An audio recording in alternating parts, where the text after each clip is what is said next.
শাকিব খানের সিনেমা মানেই তার ভক্তদের ভিন্ন আনন্দের খোরাক। ঈদে তার সিনেমা দেখতে দর্শকের মধ্যে থাকে এক ধরনের উত্তেজনা। ভক্তদের উৎসবের বাড়তি আনন্দ দিতে রায়হান রাফি নির্মাণ করেছিলেন তুফান সিনেমাটি বাংলা সিনেমার অতীতের অনেক রেকর্ড ভেঙে দেয়। ব্যবসা করে দেশ ও দেশের বাইরে, নতুন করে দর্শক টেনেছে সিনেমাটি, দেশে বিদেশে হয়েছে সমাদৃত। আলোড়ন তোলার সেই তুফানের পর এবার আসছে শাকিবের তাণ্ডব, আর তাতে দীর্ঘ এক যুগ পর শাকিবের সঙ্গে পর্দা কাঁপাবেন জয়া আহসান।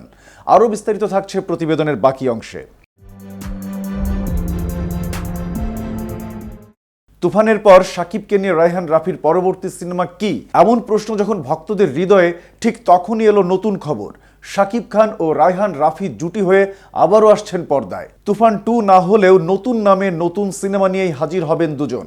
সিনেমার নাম আগেই জানা গিয়েছিল, নতুন সিনেমাটির নাম তাণ্ডব। আগেই জানা গিয়েছিল সুপারস্টার শাকিব খানের এবারের নায়িকা হবেন দেশের কোন অভিনেত্রী। সত্য হলো তাই।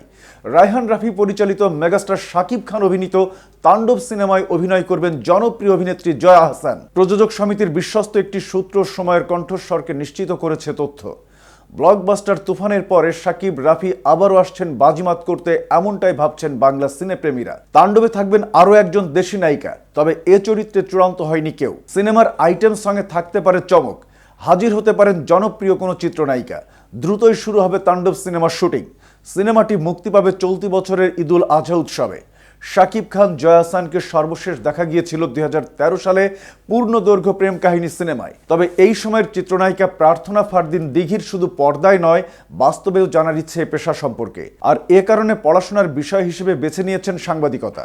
একটি বেসরকারি বিশ্ববিদ্যালয়ের মিডিয়া স্টাডিজ ও জার্নালিজম বিভাগে পড়াশোনা করছেন তিনি। তার কথায় ভবিষ্যতে কোনো একদিন বিহাইন্ড দ্য ক্যামেরায় কাজ করবেন এই চিত্রতারকা।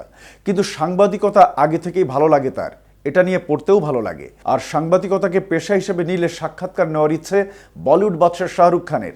এমন ইচ্ছের কথা জানিয়ে এক সাক্ষাৎকারে দিঘি বলেন, শাহরুখ খানের সাক্ষাৎকার নিতে চাইব, কারণ তার উত্তর শুনতে আমার এত ভালো লাগে।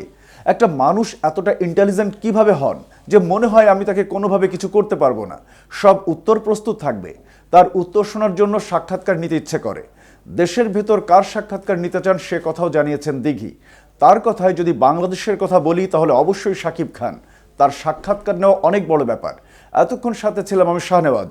KTV শোবিজের সাথে থাকার জন্য ধন্যবাদ।